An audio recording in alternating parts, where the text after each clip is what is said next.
Occasion ఏదైనా location ఎక్కడైనా తెలుగువారి వేడుక అంటే ఆలివ్ మిఠాయి ఉండాల్సిందే. మిఠాయి అంటే ఆలివ్. మాగంటి సునీత గారిని కాదని మీరు ఇప్పుడు రేస్లోకి రావడానికి కారణం ఏంటి? సునీత గారిని కాదని కాదు, జనరల్ ఫ్యామిలీకి సీట్ ఇస్తున్నారు కాబట్టి దాని మీద మేము వచ్చాం. కానీ సునీత గారు ఆమె ఆడామె అవటం వల్ల చేయలేదు. అంటే ఆడవాళ్ళు రాజకీయాలకు పనికిరారని ఎప్పుడన్నా ఈ డిస్కషన్ గోపీనాథ్ గారు ఉన్నప్పుడు సో ఆయన ఆల్ ఆఫ్ సడన్ చనిపోయింది కదా, కొన్ని నెలలు ఆయన అనారోగ్యంగా ఉన్నారు. సో ఎలాగో చనిపోతారన్న విషయం కాస్త కోస్త తెలుసుంటుంది ఫ్యామిలీలో, కానీ ఆయనకు కానీ ఆయన ఏమన్నా మీకేమన్నా ఒక మాట ఇవ్వడం లాంటిది ఏమన్నా జరిగిందా? కాస్త కోస్త ఏం తెలియదండి. గోపినాథ్ గారు పోతారని కళ్ళ కూడా అనుకోలేము. ఆర్ట్ తీసి ఆర్టు, లివర్ తీసి లివర్, కిడ్నీ తీసి కిడ్నీ, మనిషిని మార్చే రోజులు ఇవి. అటువంటిప్పుడు పోతారని ఎట్లా అనుకుంటాం మనం? అసలు ఇప్పటివరకు ఫ్యామిలీలో కూర్చొని మాట్లాడుకోలేదా? ఇప్పుడు టైం 1 month. అసలు ఇది మాట్లాడే టైమా మేము కానీ ఆమె కానీ? ఇక్కడ మాట్లాడుతున్నారు కదా.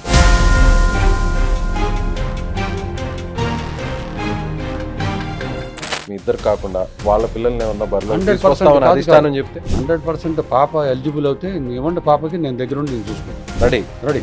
టీవీ ముందు మేము చెప్పాల్సిన అవసరం లేదు, చెప్తున్నా. 100% మేము ముందుండి చేపిస్తాం. మరి అక్కడ కూడా ఆడపిల్లే కదా.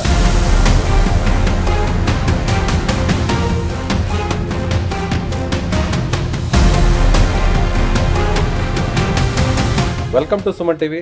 నేను విజయ్. తెలంగాణలో ముఖ్యంగా గ్రేటర్ హైదరాబాద్ లో అత్యంత కీలకమైన నియోజకవర్గం జూబ్లీ హిల్స్. ఇప్పుడు జూబ్లీ హిల్స్ కి బై ఎలక్షన్ జరగబోతుంది. ఎందుకంటే ప్రజెంట్ సిట్టింగ్ ఎమ్మెల్యేగా ఉన్న మాగంటి గోపీనాథ్ గారు ఇటీవల అనారోగ్యంతో చనిపోయారు. అయితే ఇప్పుడు బీఆర్ఎస్ తరఫున ఆయన ఫ్యామిలీలో టికెట్ ఇస్తే ఎవరికి ఇస్తారు? మొన్నటి వరకు అందరూ కూడా ఆయన సతీమణి సునీతకే బీఆర్ఎస్ టికెట్ అనుకున్నారు. ఇప్పుడు అనూహ్యంగా నేను రేసులో ఉన్నాను అంటూ గోపీనాథ్ సోదరుడు అన్నగారైనటువంటి వజ్రనాథ్ గారు వచ్చేసారు లైన్లో. నిజంగా ఆయనకి ఎందుకు టికెట్ ఇవ్వాలి? ఇస్తే గెలిచే అవకాశాలు ఎంతవరకు ఉన్నాయి? సో ఇప్పటి వరకు బ్యాక్ ఎండ్ లో ఉన్న బ్రదర్ ఇప్పుడు ఎందుకు ఆన్ స్క్రీన్ లోకి వచ్చారు? నేరుగా తెలుసుకుందాం. ఆయన మనతో ఉన్నారు. నమస్తే సార్. సో అనూహ్యంగా సునీత గారిని కాదని మీరు ఇప్పుడు రేస్లోకి రావడానికి కారణం ఏంటి? సునీత గారిని కాదని కాదు, జనరల్ ఫ్యామిలీకి సీట్ ఇస్తున్నారు కాబట్టి ఇవ్వాలి, ఇస్తా అన్నారు. దాని మీద మేము వచ్చాం. కానీ సునీత గారు, వజ్రనాథ్ ఇంకోటి కాదు. ఫ్యామిలీకి ఇస్తున్నారు, సీట్ ఫ్యామిలీకి ఇవ్వాలి. ఆ ఫ్యామిలీలో సునీత గారికి ఎందుకు వద్దని అంటలేదు మేము. ఆమె ఆడామె అవటం వల్ల ఆమె ఇంత మాకు మళ్ళీ ఫస్ట్ నుంచి దీంట్లో ప్రాక్టికల్గా తిరగలేదు. మేము ప్రాక్టికల్గా ఉన్నాం దీంట్లో, మా బ్రదర్ అంకల్ ఉన్నాం కాబట్టి ఈ కాన్స్టిట్యున్సీలో మంచి చెడు అన్నీ మాకు తెలుసు. అందుకనే మేము వచ్చాం. కానీ సునీత గారికి ఇస్తే నాకు ఇస్తే ఏం తేడా లేదు, ఇద్దరికి ఎవరికి ఇచ్చినా ఒకటే. కాకపోతే ఆమె చేయలేదు.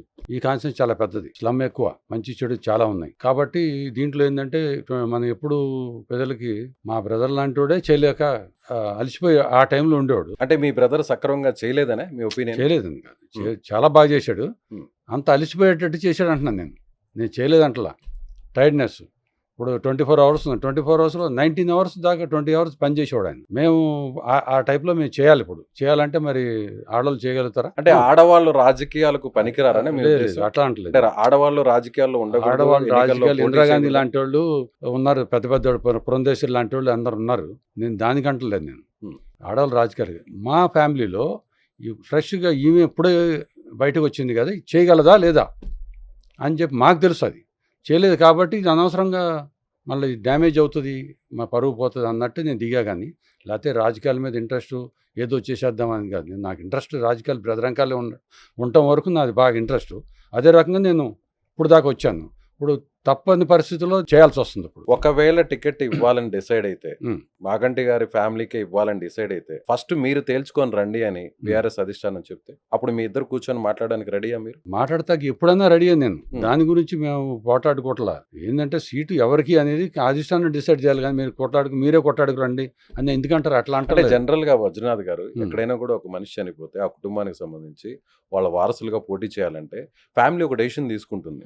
అది మీరు పోటీ చేయాలా లేదంటే మీ తమ్ముడు వైఫ్ పోటీ చేయాలా సునీత అనేది ఒక డెసిషన్కి వస్తుంది. బట్ ఇప్పుడు ఆ సయోధ్య లేదంటారా ఫ్యామిలీలో? మీరేమో నాకు కావాలని మీరు చెప్తున్నారు, ఆమె కూడా నేను కూడా పోటీ చేస్తాను, నేను కూడా రేస్లో ఉన్నాను, బరిలో ఉన్నాను, సో ఆయన భారీగా నాకే టికెట్ అని ఆమె అంటున్నారు. ఇప్పుడు మీరు అన్నది వాస్తవమే. అది అంటుందంటే మీ ఫ్యామిలీ తెలుసుకురండి, కొట్టుకురండి అట్లా అధిష్టానం అందు.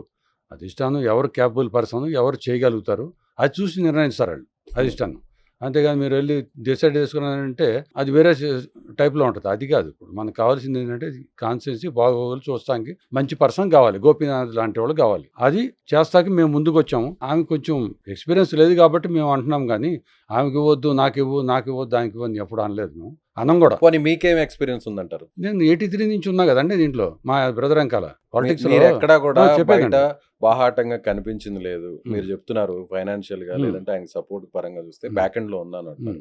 ఆమె కూడా అదే చెప్తుంది కదా, నేను యాజ్ ఏ ఒక వైఫ్ గా గోపీనాథ్ వెనక ఉన్నాను, ఇప్పటి వరకు ఆయన నడిపించింది కూడా ఒక స్త్రీగా, ఒక మహిళగా నేనే ఉన్నాను అని ఆమె చెప్తుంది కదా. మీరంతా వాస్తవమే, కానీ నేను కాన్స్టిట్యున్సీలో ప్రతి కార్యకర్త దగ్గర తెలుసు, నేను ప్రతి కార్యకర్త తిరిగాను, ప్రతి కార్యకర్తలు నా దగ్గరికి వస్తారు. మా బ్రదర్ లేకపోతే నేనే ఆఫీస్ చూసుకుని అంత మంచి చెడు చూసేవాళ్ళం. అప్పుడు ఏమైనా ఉంటే ఫోన్లో మాట్లాడి కూడా పలాన్ చేయాలని చెప్పి నాకు చెప్తూ డైరెక్షన్, అది ఎట్లా చేయాలో నేను చేయటం జరిగేది. ఆఫీసు అనేది ఉంటుంది కదా, బ్రదర్ కాన్స్టిట్యున్సీ తిరిగేటప్పుడు ఎమర్జెన్సీ కేసు ఉంటుంది, ఎవరో ఒకళ్ళు వస్తారు, ఏదో అవసరం ఉంటుంది పాపం వాళ్ళకి, అవసరానికి మరి ఆయన లేనప్పుడు ఫోన్లో మాట్లాడతారు, సరే మా బ్రదర్ ఉన్నాడు చూడండి చెప్పి ఆ రకంగా మేము చేసినాం. ఎప్పుడన్నా ఈ డిస్కషన్ గోపీనాథ్ గారు ఉన్నప్పుడు, సో ఆయన ఆల్ ఆఫ్ సడన్ చనిపోయింది కదా, కొన్ని నెలలు ఆయన అనారోగ్యంగా ఉన్నారు, సో ఎలాగో చనిపోతారన్న విషయం కాస్త కోస్త తెలిసి ఉంటుంది ఫ్యామిలీలో కానీ ఆయనకు కానీ, ఆయన ఏమన్నా మీకు ఏమన్నా ఒక మాట ఇవ్వడం లాంటిది ఏమన్నా జరిగింది? కాస్త కోస్త ఏం తెలియదండి, గోపీనాథ్ గారు పోతారని కల్లో కూడా అనుకోలేము. ఎందుకు పోతారు? 60 అంటే ఏముందండి, 62 అంటే కాదు, అనారోగ్యానికి గురయ్యారు కదా. అనారోగ్యం ఇప్పుడు హార్ట్ తీసి హార్ట్, లివర్ తీసి లివర్, కిడ్నీ తీసి కిడ్నీ, మనిషిని మార్చే రోజులు ఇవి. అటుంటప్పుడు పోతారని ఎట్లా అనుకుంటాం మనం? అంటే అనారోగ్యంగా ఉంది అంటే నేను అనేది అలా కాదు వజ్రనాథ్ గారు, అలా కాదు. సో నాకు అనారోగ్యంగా ఉంది, నా నెక్స్ట్ నా వారసులు ఎవరు అనే ఒక నిర్ణయానికి ఆయన ఎప్పుడు కూడా ఆలోచనకు రాలేదా? మా వాడు ఏమన్నారంటే, నా మాతో అన్నది ఏంటంటే, జూన్ జూలైలో నేను పర్ఫెక్ట్ అయిపోతున్నా, ఈ మంత్ ఎండింగ్ పెట్టాడు అందరికి, మా ఫ్రెండ్స్ కానీ మాకు కానీ మా లింక్ ఉన్న అందరికీ, ప్రతి వాళ్ళకి ఇదే చెప్తున్నాడు. నేను జూలై కల్లా ఫుల్ ఫిట్గా ఉంటే అప్పుడు పర్ఫెక్ట్ అయిపోయింది, ఇంకా జూలై కల్లా ఇంకా పర్ఫెక్ట్గా అవుతాను అని చెప్పినోడు ఎట్లా పోతాడు అనుకుంటాం మనం? పోతాడు అనుకుంటే మేము ఇంకా వేరే కాశం తీసుకుంటాం కదా. మాకు ఒక మాట మాకు ఒక మాట చెప్పినా ఇంకా వేరే కాశం ఏం చేయాలి, ఎక్కడ తీసుకెళ్ళాలి, ఏంటి ఈ ట్రీట్మెంట్ కాదు ఇంకా బెటర్ ట్రీట్మెంట్ ఏంటి అని చెప్పి అన్నాడు. మాకు తెలియదు అది అంతవరకు. ఆయన అన్న మాటల ప్రకారం జూన్ జూలై కల్లా పర్ఫెక్ట్ అయిపోతా అని చెప్పిన రోజులు ఉన్నాయి. సో ఎన్ని మంత్స్ నుంచి ఆయన సఫర్ అవుతున్నారు? 4-5 మంత్స్ నుంచి అయితే ఈ ట్రబుల్లో ఉన్నారండి. నాకు తెలిసిన ఆపరేషన్ అన్నప్పుడు తెలిసి నాకు 3 మంత్స్ బిఫోర్ నేను కిడ్నీ ఇస్తా అని చెప్పాను. నేను ఏఐజీ హాస్పిటల్లో భాను అని ఉంటాడు, నాగేశ్వర రెడ్డి గారి దగ్గర ఉంటాడు ఆయనకి నేను పర్సనల్గా చెప్పి నేను నా కిడ్నీ ఇస్తా పోయి, నాకు పర్ఫెక్ట్ ఉన్నా, నాదైతే మా బ్రదర్ సెట్ అవుతుంది, మా ఫ్యామిలీ అంటే మా బ్రదర్ని అడిగింది. మా బ్రదర్ ఒకటి ఉంటుంది, ఇష్టం ఉంటే స్మైల్ ఇస్తాడు, ఇష్టం లేకపోతే పోరా అని తిడతాడు అన్నమాట. వాళ్ళు నాకు ఇమీడియట్ మెసేజ్ ఇచ్చారు, నువ్వు ఎప్పుడన్నా చెప్పు బాబు నేను జాయిన్ అయిపోతా. ఓకే అన్నారా మీ బ్రదర్? ఓకే అన్నట్టే. మరి ఎందుకు జరగలేదంటారు? ఈ లోపల ఇది రెస్ట్ తీసుకుని ఉంటున్నారు కదా, డయాలసిస్ చేసుకోవాల్సిన రోజు ఒక రోజు మిస్ అయింది, ఆ సర్దారు దాని గొడవలో బోరబండలో. దానివల్ల ఆ రోజు డయాలసిస్ ఉంది మా వాడికి, వెళ్ళపోవటానికి నెక్స్ట్ డే మార్నింగ్ కొంచెం ట్రబుల్గా ఉందని హాస్పిటల్ ఫోన్ చేసి చెప్పిన తర్వాత హాస్పిటల్కి రమ్మన్నారు. తయారవుతున్నప్పుడు ఈ టైంలో ఇది అయింది. వాళ్ళ వైఫ్ సంబంధించిన ఆర్గాన్ అంటే కిడ్నీ ట్రాన్స్ప్లాంట్కి ఒప్పుకున్నారా? ఆమె ఒకసారి చెక్ చేశారా, మ్యాచ్ అయిందా? వాళ్ళ వైఫ్ కాదండి, నేను అంటున్నా వాళ్ళ వైఫ్ సంగతితో పాటు వైఫ్ కూడా ఏమన్నా చెక్ చేశారు? నాకు ఆ సంగతి తెలియదు, నాకు అవసరం లేదు. నేను నా బ్రదర్కి నేను ఇస్తాకు వచ్చా ముందుకి, మా బ్రదర్ బాగాలేదు, ఏంది కండిషను, ఏంది పలానా కండిషను, ఓకే ఇది కిడ్నీ బాగాలేదు, ఓకే నేను ఇస్తాను వచ్చా, అంతేగాని ఈ ఆలోచించుకునే టైం కూడా నాకు రాదు. ఎందుకంటే మేము అట్టా పెరిగాం మేము ఇద్దరం. నాకు టెన్షన్ వచ్చేసింది, అరే ఇదేంట్రా బాబు అసలు లేనిపోయింది కిడ్నీ రావటం ఏంటి, మాకు అసలు ఎవరికి జబ్బులు ఉండవు అసలు. ఇవాళ కూడా నాకు బీపీ షుగర్ ఏం లేదు, నాకు ఇవాళ కూడా పర్ఫెక్ట్. అందుకని నేను అన్నా నాకు ఏం లేదు భయ్ నేను ఇస్తా అని చెప్పి డాక్టర్ గారు ఆయన దగ్గరికి వెళ్తే చాలా హ్యాపీ ఫీల్ ఎవరు అన్నారండి అంటే, అదేంటి మా బ్రదర్ భయ్ నేను ఇవ్వాలి నా బాధ్యత అని చెప్తే వాళ్ళు ఓకే అయిపోయారు. బ్రదర్ని అడిగారు, బ్రదర్ అయిందని నాకు చెప్పారు వాళ్ళు. అంతవరకు నడిచింది. ఇంకా కొంచెం ఒక 10-15 రోజులు ఉన్నట్టుంటే బాగుండేది, బాగా సెట్ అయ్యేది, అసలు ట్రాన్స్ప్లాంట్ అయ్యేదండి. ఆ రోజు కూడా కొంచెం 25 మినిట్స్ లేటు వెళ్తాం వల్ల ఇదయింది, లేకపోతే మీ ముందు మా బ్రదర్ కూర్చొని మాట్లాడాడు. నిజంగా జూబ్లీ హిల్స్ లో 3 సార్లు గెలవడం అనేది హ్యాట్రిక్ అనేది. హ్యాట్రిక్ ప్లస్ ఏంటంటే మా వాడు చాలా డేర్ అండి, వాళ్ళు కాదు చాలా డేర్ అంటే మంచి తిరుగుడు వెనక ముందు ఏం అసలు వర్షంగా తుఫాన్ వచ్చినా ఆగాడు. అంత ఎప్పటి నుంచి మా అన్నగారు ట్రైనింగ్ ఇదంతా. అన్నగారి టైప్లో అన్నగారి దగ్గర నుంచి మాకు అలవాటు ఇది. ఎన్టీఆర్ గారు ఎన్టీ గారి దగ్గర నుంచి మాకు అలవాటు మా ఫ్యామిలీకి. బాగా డేర్గా ఉండేవాళ్ళు, ఏ మ్మ్. విషయంలో అయినా కూడా చాలా యాక్టివ్గా డేర్గా ఉండాలి. అదే విధంగా ఎన్టీ రామారావు కూడా బయటకు వెళ్ళాలంటే బయటకు వచ్చిన తర్వాత గడ్డం వేయడం అని అడిగేవారు. గడ్డం అంటే మా బ్రదర్కి అప్పుడు గడ్డం ఉండేది, లైట్గా అంటే ఉండేది. గడ్డం వాడేది అని అడిగేవారు. పైలట్ లాగా మావాడు వెళ్ళేవాడు. అంత క్లోజ్ మేము. అంటే ఇక ఫ్యామిలీ, రామారావు ఫ్యామిలీ అంటే మా ఫ్యామిలీ అనుకోండి. అట్లా పెరిగాం మేము వాళ్ళ ఇంట్లో. మీరు ఎప్పుడన్నా మీరు బ్యాక్ ఎండ్లో ఉన్నారు, సో తర్వాత గోపీనాథ్ గారు తర్వాత మీరే ఉండేవాళ్ళు కార్యకర్తలకు కానీ నేతలకు కానీ అవైలబిలిటీలో. ఎప్పుడైనా ఫ్రంట్కి రావడానికి, ముందుకు రావడానికి ఎప్పుడైనా ఆయన నోటీస్లో ఉంచారా? అస్సలు లేదండి. ఎప్పుడు అసలు అవసరమే అసలు ఆయన రాలేదు. అన్నా కానీ నేను వద్దనేవాడిని. ఈ 13 ఆయన సంవత్సరాలు అనేవాడు నన్ను. 12 సంవత్సరాలు ఎప్పుడు రాలేదు. ఆయన అనేవాడు, డెవలప్ చేయి, నువ్వు ఒకసారి ఎక్కడ చూడు, కాన్ఫిడెన్స్ ఇంకోటి చూడు, చేద్దాం, చేయి అని ఎంకరేజ్ చేసేవాడు. కానీ నేను నాకు వద్దనేవాడిని. ఒకడు ఉన్నాడు, మళ్ళీ నేను ఎందుకు ఆయన పడే కష్టం చూస్తున్నాం, మళ్ళీ మనం పడి ఇవన్నీ ఎందుకు వచ్చింది ఫ్యామిలీకి అని నేను వద్దాను. నన్ను చాలాసార్లు చెప్పాడు, ఒక కాన్స్టిట్యున్సీ నీకు చెయ్యి, మనం ఉండేది మేము పుట్టి పెరిగిందంతా హిమాయత్ నగర్, ఒక ఖైరతాబాద్ కాన్స్టిట్యున్సీ, అక్కడ చేయమని చాలాసార్లు చెప్పాడు. నాకు చెయ్యి, మన ఏరియానే కదా, మాకు అక్కడ కూడా ఈ జూబ్లీస్ మావాడు చేశాడు, అక్కడ కూడా చేశాడు మావాడు. ఏది 86 నుంచి. ఓకే. 86లో ఫస్ట్ ఎమ్మెల్యే, మన 83లో ఫస్ట్ ఎలక్షన్ అప్పుడు నారాయణ గౌడ్ గెలిచాడు. ఆయన రాత్రి గెలిచాడు, మేమే ఊరే ఇంటికాడ దింపాము కోటిలో. తెల్లారిపోతుంది చచ్చిపోయాడు ఆయన. మళ్ళీ ఎలక్షన్ బై ఎలక్షన్ అప్పుడు ఉపేంద్రకి ఇచ్చారు. ఉపేంద్ర మావాడు స్కూటర్ మీద తిరిగిన రోజులు, ఆ రోజుల్లో అంతా మేము పార్టీ గెలిపించాం. అంత క్లోజు. అంతేగాని ఎలక్షన్స్ ఇప్పుడు మావాడు అన్నాడు హిమాయత్ నగర్ కదా అంటే ఖైరతాబాద్ కాన్స్టిట్యున్సీ అయింది చూడంటే, వద్దు నువ్వు ఒకడే ఉన్నావు, మళ్ళీ నాకెందుకు తలకనిపించాలని నేను అవాయిడ్ చేశాను. సో మీరేమో పోటీ చేయాలనుకుంటున్నారు, ఆమె కూడా పోటీ చేయాలనుకుంటున్నారు. సో ఇద్దరి మధ్య సయోధ్య లేదు. సో ఈసారి ఎందుకు కంటోన్మెంట్లో ఆల్రెడీ బై ఎలక్షన్లో లాసియా అనంత గారు చనిపోతే వాళ్ళ సిస్టర్కి ఇచ్చారు, బట్ అక్కడ కాంగ్రెస్ గెలిచింది, బీఆర్ఎస్ 3వ స్థానానికి పడిపోయింది, బీజేపీ 2nd ప్లేస్కి వచ్చింది. ఇప్పుడు కూడా జూబ్లీ హిల్స్లో అదే పరిస్థితి వస్తే అని ఒకవేళ అధిష్టానానికి ఆలోచన వస్తే, మీ ఫ్యామిలీకి ఇద్దరు కాకుండా పక్కన పెట్టి 3వ వ్యక్తికి ఇస్తే మీరు సపోర్ట్ చేస్తారా? అది కంటోన్మెంట్ వేరండి. కంటోన్మెంట్ మీరు అందరిని ఒప్పుకుంటా, మాకు సాయన్న మా ఫ్రెండ్ మిత్రుడు, ఇప్పుడు కాదు, పార్టీ తెలుగుదేశం నుంచి మాకు బాగా క్లోజు, ఫ్యామిలీ ఫ్రెండ్. అతను కూడా బాగా ఫ్రెండ్ మాకు. బాగా అంటే ఎప్పుడు మా ఇంటికి నెలకు 10 సార్లు వచ్చాడు మా ఇంటికి. అట్లా మా క్లోజు. సాయన్నకి ఈ కాన్స్టిట్యున్సీకి సాయన్న కాన్స్టిట్యున్సీ చాలా తేడా ఉంది. ఏంటి డిఫరెన్స్ ఏంటంటారు? కానీ అధికారంలో మీరు లేరు, మీ పార్టీ లేదు, కానీ అధికారంలో ఉండేది కాంగ్రెస్ పార్టీ. కాంగ్రెస్ ప్రభుత్వానికి ఇది చాలా ప్రెస్టేజ్. మీరంతా నేను ఒప్పుకుంటా, కాంగ్రెస్ ఉంది, బీజేపీ ఉన్నాయి, ఏదన్నా ఉన్నాయి పార్టీ రూలింగ్లో. ఇక్కడ అభివృద్ధి ఎవరు చేశారు, ఏం చేశారు అని కావాలి ముందు ముఖ్యం. సాయన్న చేశారు, గెలిపించారు. ఫస్ట్ చేసి గెలిపించారు లేదా ఫస్ట్ టైం వాళ్ళ అమ్మాయి అంటే చేయలేదంటారా? ఇప్పుడు లాసియానందిత చేయలేదంటారా? టైం ఎక్కడ ఉంది ఆమెకి? సో అంతకుముందు చేసిన సాయమే కదా, సరిపోదండి. ఇప్పుడు నేను ఆశ మిమ్మల్ని ఆశగా పిలుస్తాం ఒకసారి అయితే ఓకే, రెండోసారి రమ్మన్నప్పుడు ఆశకి ఉన్నప్పుడు ఏమి ఉన్నప్పుడు మీరు దానికి నెగిటివ్ ఉంటారు లేదా? అదే టైప్లో ఈ లాసియానంది ఉంటే చేసేదేమో, లేదు కదా, ఆమె తొందరగా ఎక్స్పైర్ అయిపోయింది కదా యాక్సిడెంట్లో. కొంతకాలం గెలిచిన కొన్ని నెలల్లోనే అయిపోయింది. ఉంటే ఆమె చేసేది, వాళ్ళ నాన్న మళ్ళీ ఇంకెక్కువ చేసేదేమో, ఎవరో తెలుస్తుంది. అంటే ఆ సింపతి అనే కార్డు అక్కడ వర్కౌట్ కాలేదు. కాంగ్రెస్ పార్టీ గవర్నమెంట్ అంతా కూడా అవునండి బై ఎలక్షన్ మీద ఎఫర్ట్ చాలా గట్టిగా పెట్టింది. ముఖ్యమంత్రి కూడా చాలా సీరియస్ చెప్పేదాన్ని. గ్రేటర్ హైదరాబాద్ లో ఒక్క స్థానం కూడా కాంగ్రెస్ కి రాలేదు కాబట్టి ఖచ్చితంగా కంటోన్మెంట్ ని గెలవాలనుకున్నారు, గెలిపించుకున్నారు. ఇప్పుడు జూబ్లీ హిల్స్ కూడా గ్రేటర్ హైదరాబాద్ కి హార్ట్ లాంటిది జూబ్లీ హిల్స్. మీరు అందరిని ఒప్పుకుంటా, లాసినందిని అనే ఆమెకి ఎంతో పబ్లిక్ వాళ్ళ నాన్న చేసింది డెవలప్ చేశారు కదా, అదే టైప్లో ఈమెని గెస్ట్ చేశారు, కూతురు కూడా చేస్తుంది అని గెస్ట్ చేశారు. పాపం అనుకోకుండా ఎక్స్పైర్ అయింది కదా, యాక్సిడెంట్లో పోయింది ఆమె. పోయినప్పుడు షార్ట్ టైంలో పబ్లిక్ మైండ్కి ఎక్కల. ఎక్కడైనా 6 నెలల లోపే, చనిపోయిన 6 నెలల లోపలే బై ఎలక్షన్ వస్తుంది, ఉప ఎన్నిక. చెప్పానండి, అది జూబ్లీ హిల్స్ అయినా కంటోన్మెంట్ అయినా ఇంకో చోట అయినా ఎక్కలేదు. అదే ఇప్పుడు ఇక్కడ అంటారా, 6 నెలలు కాదు, ఇంకొక 6 నెలల తర్వాత వేసినా ఇక్కడ మా బీఆర్ఎస్ కొట్టేది ఖాయం అండి. అంటే బీఆర్ఎస్ చూసేస్తారా లేదంటే మాగంటి ఫ్యామిలీని చూసేస్తారా? మాగంటి ఫ్యామిలీ, గోపీనాథ్ గారిని చూసేస్తారా? బీఆర్ఎస్ తరఫున మాగంటి ఫ్యామిలీ డెవలప్మెంట్ చేసి చూస్తారు. మావాడు బీఆర్ఎస్ పార్టీని అధికారం ఉన్నప్పుడు చేసిన అభివృద్ధులు పనులు చూసి చేస్తారు. బీఆర్ఎస్ఏ కదా మాకు సపోర్టు. ఇప్పుడు ఈ 1 సంవత్సరం 2 సంవత్సరాల నుంచి ఆ పార్టీ కాంగ్రెస్ వచ్చింది, కానీ ముందు బీఆర్ఎస్ఏ కదా పార్టీ రూలింగ్ వచ్చింది. అప్పుడు ఏముంది, డెవలప్మెంట్ మేము చేసింది చూస్తారు కదా అండి పబ్లిక్. 12 సంవత్సరాలు చేసాం అంటే దాంట్లో 1 సంవత్సరం తీసాడు, 11 ఇయర్స్ అయితే మావాడు పర్ఫెక్ట్గా చేశాడు. ఆరోగ్యం బాగున్నప్పుడు ఈ మధ్యకాలంలో బాగాలేదు కాబట్టి కొంచెం చేయలేకపోయాడు. వజ్రనాథ్ గారు, నేను డైరెక్ట్గా అడుగుతున్నా, బీఆర్ఎస్ పార్టీ అంటే అధికారం కోల్పోయిన తర్వాత, కాంగ్రెస్ పార్టీ అధికారంలోకి వచ్చిన తర్వాత ఎంపీ సీట్లో ఎక్కడా గెలవలేదు, సో ఆ తర్వాత అంతకుముందు జరిగిన ఏదైతే కంటోన్మెంట్ ఎలక్షన్ గెలవలేదు. ఇప్పుడు స్థానిక సంస్థల్లో బీఆర్ఎస్ పార్టీలోనే అక్కడ అధిష్టానంలోనే ఫ్యామిలీలోనే కొన్ని ఇబ్బందులు నడుస్తున్నాయి. సో ఇప్పుడు మీ ఫ్యామిలీలో కూడా కొంత ఇబ్బందులు నడుస్తున్నాయి. ఐ మీన్ మీరు పోటీ చేయాలనుకుంటున్నారు, సునీత గారు పోటీ చేయాలనుకుంటున్నారు.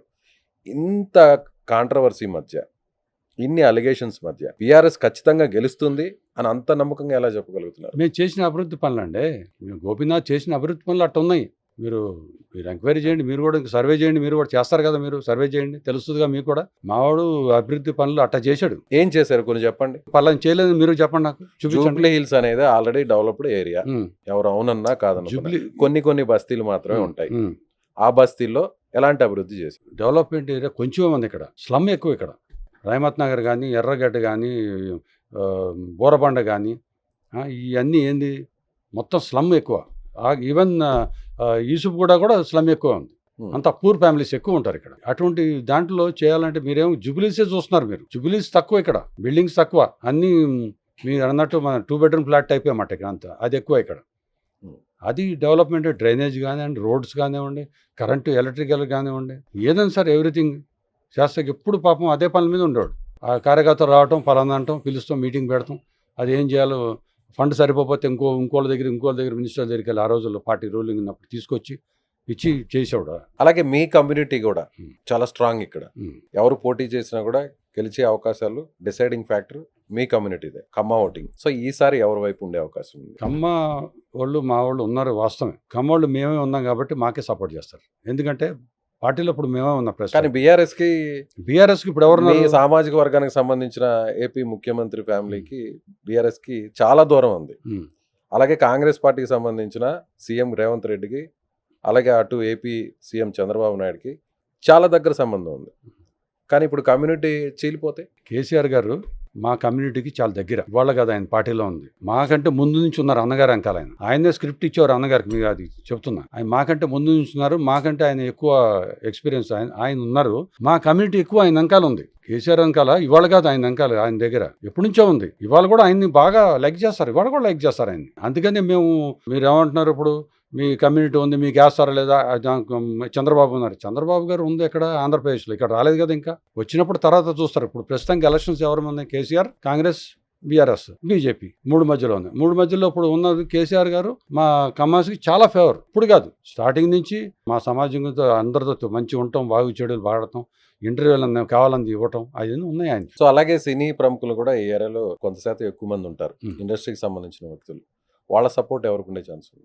జనరల్గా ఇప్పుడు రూలింగ్కి ఉంటుంది అసలు యాక్చువల్గా. కాకపోతే ఏంటంటే మావాడు చేసిన అభివృద్ధి కార్యక్రమాలు వాళ్ళకి నచ్చి మాకే చేస్తారు, గోపీనాథ్ ఫ్యామిలీకే చేస్తారు. ఎందుకంటే వాళ్ళు యాక్చువల్గా ఎవరున్నా కానీ రూలింగ్కే ఎక్కువ ప్రిఫరెన్స్ ఇస్తారు. కానీ సినిమా ఫీల్డ్ అనేది మేము కూడా సినిమాలు తీసాం, 5 సినిమాలు తీసాం మేము. 1989 నుంచి మావాడు ఎక్స్పైర్ అయ్యాడు. 5 పిక్చర్ తీసాం. జంతర్ మంతర్, పాదబస్తీ, రవణ, భద్రాద్రి రాముడు, నా స్టైలే వేరు, 5 పిక్చర్లు తీసాం మేము. అందరితో మాకు బాగా టచ్లు ఉన్నాయి. అది కూడా మాకు ప్లస్. మొత్తం అందరూ హీరోలు కానీ, డైరెక్టర్లు కానీ, ప్రొడ్యూసర్ కానీ, రామానాయుడు ఫ్యామిలీ కానీ, చిరంజీవి గారి ఫ్యామిలీ కానీ, నాగేశ్వరరావు ఫ్యామిలీ కానీ, మా ఎన్టీ రామారావు ఫ్యామిలీ కానీ, ఏ ఫ్యామిలీ అయినా బాగా టచ్ ఉంది మాకు. ఏదో ఇవాళ రాజకీయంగా వచ్చేసి మేము ఎమ్మెల్యే అయిపోయి మేము వెళ్ళలేదు. మేము ఆ రోజు నుంచి మేము ఏం లేనప్పటి నుంచే మేము ఈ పిక్చర్ ఫీల్డ్లో ఇక్కడ తిరుగుతూ ఉన్నాం, తీసాం సినిమాలు. అందుకే మాకు వాళ్ళతో టచ్లో ఉంది. మంచి చెడు వాళ్ళు తెలుసు మా సంగతి. కాబట్టి రూలింగ్ ఉన్నోడికి చేస్తారు, కానీ ఈ ఇల్లు మాత్రం మాకే చేస్తారు, సినిమా ఫీల్డ్ మాత్రం. చేసిన పనులు అట్ట ఉన్నాయి. ఓకే, కలిసారా కేసీఆర్ గారిని, కేటీఆర్ గారిని? కేసీఆర్ కాదు, కేటీఆర్కి ఇంకా నాకు కలవలేదు. నాకు ఇదే ఇక్కడ తిరుగుతూ సరిపోయింది. మీరు చెప్పారా? మీ ప్రపోజల్ చెప్పారా? వెళ్ళిందండి, పంపించాను. ఇద్దరికి చెప్పారు? మొత్తం అందరికి చెప్పాను. నాకు పువ్వాడ అజయ్ గారు, భాస్కర్రావు గారు. కానీ పువ్వాడ అజయ్ గారే ఇక్కడ పోటీ చేయాలనుకుంటున్నారు అంత ఒట్టి మాటలు అండి, అది ఒట్టి మాటలు, ఇవన్నీ రూమర్స్. ఎందుకు ఆ ఫ్యామిలీలో మీకు నాకు కావాలి అంటున్నారు? పువ్వాడ అజయ్ గారు చెప్పాను, మరదలు. మీకు కాకుండా ఈసారి అసలు ఈ గొడవ లేకుండా ఉంటుంది, కొత్త వ్యక్తిని తీసుకొద్దాము. 3 సార్లు వీళ్ళని చూసేశారు కదా ఓటర్లు, అలాగే ఫ్యామిలీలో కూడా ఏకాభిప్రాయం లేదు అని ఇప్పుడు మీ సామాజిక వర్గానికి సంబంధించిన వ్యక్తిని తీసుకొస్తున్నారు. అందులో అజయ్ చాలా బలంగా వినిపిస్తుంది. మీరు అందరూ వాస్తవం అండి చెప్పేదండి. ఇప్పుడు పువ్వాడ అజయ్ గారు కనుక శ్రీనివాస్ యాదవ్ సన్ అన్నారు, వీళ్ళు కనుక ఉంచుంటా అంటే మేము విడ్రా అయిపోతాయి. వాళ్ళ రెడీయా? రెడీ, విడ్రా అయిపోతాను నేను. తలసాని శ్రీనివాస్ యాదవ్ చేసిన అజయ్ కుమార్ పోటీ చేసిన విడ్రా అవుతాం మేము. నేను అయిపోతా. చాలా మంది ఎందుకంటే- చూస్తుంటారు మళ్ళీ రేపు ఒక రోజు లేదండి ఓ. అవుతా 100% అయిపోతా. లేదు ఎందుకంటే కేటీఆర్ గారు నేను చెప్పేది కేటీఆర్ గారు మా నేను- పార్టీ అరే, శ్రేణులు మా అభిమానులు నన్నే పోటీ చేయమన్నారు నేను- కాబట్టి మళ్ళీ నేనే పోటీ చేస్తున్నాను వద్దు నాకే నేను టికెట్ చెప్పేది ఇవ్వన్నారు మరొక రోజు అన్నారు కదా. నేను చెప్పేదేనండి మీరు చెప్పింది మాట అండి. ఇప్పుడు చెప్పారు క్వశ్చన్ అడిగారు కదా, దానికి ఏంటంటే వాళ్ళిద్దరిలో ఎవరు చేస్తా అన్నా నేను వెల్కమ్. ఎందుకంటే వాళ్ళు మాకు చేయగలరు. మేము ఇవాళ కాదు, శ్రీనివాస్ యాదవ్ గారు ఇవాళ కాదు, మాకు 85, 86 నుంచి మాకు ఫ్రెండ్, అంటే ఫ్యామిలీ ఫ్రెండ్ వాళ్ళు. అంతేగాని ఇవాళ మేము కొత్తగా ఎమ్మెల్యే అయిపోయారు, కొత్తగా మినిస్టర్ అయిపోయాడు అని కాదు. మాకు పాత ఫ్రెండ్, మేము ఫ్యామిలీ ఫ్రెండ్స్. వాళ్ళ బ్రదర్ నా ఫ్రెండ్ శంకర్ యాదవ్, ఇవాళ కాదు ఎప్పటి నుంచో. మా బాగోదులు అంతా వాళ్ళకి తెలుసు, మేమేంటి మా ఫ్యామిలీ బ్యాక్గ్రౌండ్ ఆయన శ్రీనివాస్ యాదవ్ తెలుసు. కాబట్టి వాళ్ళు నేను అడిగా కూడా, మీరేమన్నా ఉంచుంటారా అని అడిగాను శ్రీనివాస్ యాదవ్ గారిని. నేను ఉంచట్లేదన్నా, మాకేం అవసరం అన్నాడు. పువ్వాడ అజయ్ గారిని అడిగాను, నాకు అడిగారు. అవసరం అడిగాను. అందుకనే కదా మీకు చెప్పేది నేను. లేకపోతే నేను ఎందుకు మాట్లాడతాడు అంత కాన్ఫిడెంట్గా. పువ్వాడ అజయ్ గారిని అడిగాను, మేమంటే మీరు ఉంచుంటా అంటే మేము విడ్రా అవుతాం అని చెప్పా. లేదన్నా మాకు అవసరం లేదు, మాకు అక్కడ మాకు సరిపోయే టైం ఇక్కడ అన్న. సేమ్ థింగ్ శ్రీనివాస్ యాదవ్ ఆయన ఏమన్నారు, నేను అడిగా ఏమన్నా మీరు ఉంచుంటున్నారా మరి ఏంటి సంగతి అని అంటే, లేదు మాకు ఉన్నదే చూసుకోలేక సీట్ చూస్తున్నాం, అదేంటన్నా మాకు ఇదే చాలు, మాకు అంత రూమర్స్ అన్న ఎవడన్నా అడన్నా. Same thing. అందుకనే మీకు నేను చెప్తున్నాను కన్ఫామ్గా. ఎందుకంటే వాళ్ళు మా ఫ్యామిలీ, వాళ్ళతో మేము కొట్టడితాకి వెళ్ళాం. ఎందుకంటే ఫ్యూచర్ ఉండాలి కాబట్టి. మేము వద్దనుకుని ఇప్పుడు ఉంచుంటున్నామంటే మేము ఇటు అవుతా, ఏముంది ఇది కాదు ఇంకోసారి చూస్తాం ఛాన్స్. అంతేగాని ఇప్పుడు ఏంటంటే డెవలప్మెంట్ అంటే ఇటువంటి వాళ్ళు వచ్చారనుకోండి, మేము చెప్పి ఛాన్స్ గలం. శ్రీనివాసరావు వచ్చారనుకోండి, మా ఇంట్లో మనిషి లేదు భయ్ ఇది కావాలి నాకు, ఈ రోడ్లు వేయలేదంట, ఇది వేయలేదంట. వాళ్ళు ఇక్కడ ఖమ్మం జిల్లాకు సంబంధించిన వ్యక్తి అజయ్ గారు ఇక్కడ పోటీ చేస్తానంటే ఓకే అని చెప్తున్న వజ్రనాథ్ గారు సొంతం తమ్ముడు భార్య, చనిపోయినటువంటి ఎమ్మెల్యే గారి భార్య సునీత పోటీ చేస్తుంటే మాత్రం వద్దు, ఆమెకు రాజకీయాలు తెలియవు, ఆమె ఇంట్లోనే ఉండాలని ఎలా చెప్పగలుగుతున్నారు? అట్లా కాదు, ఖమ్మంలో చేస్తున్నారు అని మీరు అన్న క్వశ్చన్కి నేను ఏంటంటే, పువ్వాడ గారు చేస్తే మీరు మాంతారా అన్నారు, మీరు వేసిన క్వశ్చన్. కానీ ఆయన చేయట్లేదు కాబట్టి నేను చెప్తున్నా మీకు. ఆయన ఏమన్నారు, నేను చేయట్లేదు అన్న తర్వాత మీకు కన్ఫామ్గా చెప్తున్నా, ఆయన చేయట్లేదు కాబట్టి మీకు ఏం చెప్పా, ఆయన వస్తే సార్ నేను సూటిగా అడుగుతున్నాను సార్, ఎక్కడో వాళ్ళ కోసం మీరు త్యాగం చేసే వ్యక్తి సొంత తమ్ముడు భార్య కోసం ఎందుకు త్యాగం చేయట్లేదు? పువ్వాడ అజయ్ గారు అనుకోండి, ఇక్కడ ఒక పొరపాటు ఇచ్చారు, గెలిపిస్తాం, ఏదో చేస్తాం, మాకు డెవలప్మెంట్గా ఆయన చెప్పగలుగుతాం. ఈమె ఏంటంటే లేడీ కాబట్టి మేము చేయలేం. మీ తమ్ముడులాగా మీరు వెనకుండండి, మీ తమ్ముడికి ఏ విధంగా వెనకుండా సపోర్ట్ చేశారో కొన్నిసార్లు మీ తమ్ముడు చూసుకోండి. కాదు మీరు అందరూ కొన్నిసార్లు వెనుకుంటాం, కొన్నిసార్లు ముందు ఉంటాం. ఏ టైంలో ఎక్కడ ఉండాలో మాకు తెలుసు కాబట్టి మేము స్టెప్ వేస్తున్నాం. అంతేగాని ఇప్పుడు మీరు అన్నట్టు టక్మంటే ముందుకు వెళ్ళిపోతాం, టక్మంటే వెనక వెళ్ళిపోతాం కదా. చింతకాయలు కాదు, జాంకాయలు కాదు. మీరు అన్న క్వశ్చన్ తప్పుకుంటా అన్న, ఎందుకన్నాను, నేను కనుక్కుని వాళ్ళతో మాట్లాడా కాబట్టి తప్పుకుంటా అని చెప్పి, లేకపోతే నేను ఎందుకు అంటానండి, నాకేం అవసరం. వాళ్ళతో మాట్లాడినా మీరు మీ మరదలతో మాట్లాడొచ్చు కదా, నేను పోటీ చేయాలనుకుంటున్నాను. అది అధిష్టానం మాట్లాడాలి. ఇప్పుడు నేను మాట్లాడితే ఎట్లా ఉంటుంది అంటే, వాంటెడ్లీ నేను వెళ్ళి దీని గురించి పాయింట్అవుట్ చేసినట్టు ఉంటుంది. అది అధిష్టానం నిర్ణయం తీసుకుని లేదన్నా నువ్వు అంటే అప్పుడు మేము దానికి డిసైడ్కి ఏందన్నా ఉంటాం. అంతేగాని ఇప్పుడు మేము వెళ్ళిపోయి ఏంటమ్మా తప్పుగా అంటే బాగుంటుందా, పద్ధతి కాదు అది. అది అధిష్టానం నువ్వు కాదమ్మా, నువ్వు కాదయ్యా నువ్వు అంటే అప్పుడు మేము ఉంటాం దానికి. అసలు ఇప్పటి వరకు ఫ్యామిలీలో కూర్చొని మాట్లాడుకోలేదా? ఉంటారు ఇంత కదా పెద్ద ఫ్యామిలీ, మాగంటి ఫ్యామిలీ అంటే చాలా పెద్ద ఫ్యామిలీ. ఇప్పుడు టైం 1 month, అసలు ఇది మాట్లాడే టైమా మేము కానీ ఆమె కానీ? ఇక్కడ మాట్లాడుతున్నారు కదా సార్. ఇప్పుడు ఇక్కడ నేను మాట్లాడతా, ఆమెతో మాట్లాడే టైమా అంట. మీలాంటి వాళ్ళు ఇంకో 100 మంది వచ్చినా మాట్లాడతా. ఇప్పుడు ఇక్కడ కూర్చుని ఇప్పుడు మాతో మాట్లాడేది కాదు, మీడియాతో మాట్లాడుతున్నా, మీరు చెప్పేదేనండి సొంత నేను తమ్ముడి భార్యతో మాట్లాడడం మీకు వల్ల వచ్చే చెప్పేది ఇబ్బంది ఏంటి? నేను అదే ఆ క్వశ్చన్కి వస్తున్నా. ఇప్పుడు మీలాంటి ఛానల్స్ 100 మంది కూర్చొని రమ్మంటే ఇంటర్వ్యూ వస్తా. భర్త పోయి 1.5 month 1 month 5 days 10 days కూడా కాలేదు, ఏమ్మా ఇట చేద్దాం అట చేద్దాం అంటే ఎట్లా ఉంటుంది? నాలో అయితే చూద్దాం, వాళ్ళకి అధిష్టానం మాట్లాడతారు కదా, మాట్లాడిన తర్వాత మా అధిష్టానం ఏముంటుందో దాన్ని బట్టి మనం ప్లాన్ చేద్దాం. కానీ కేటీఆర్ బ్లెస్సింగ్స్ మాత్రం సునీతకే ఉన్నాయి అని అంటున్నారు. నాకు ఉన్నాయి, సునీతకు ఉన్నాయి మీరు అంటున్నారు.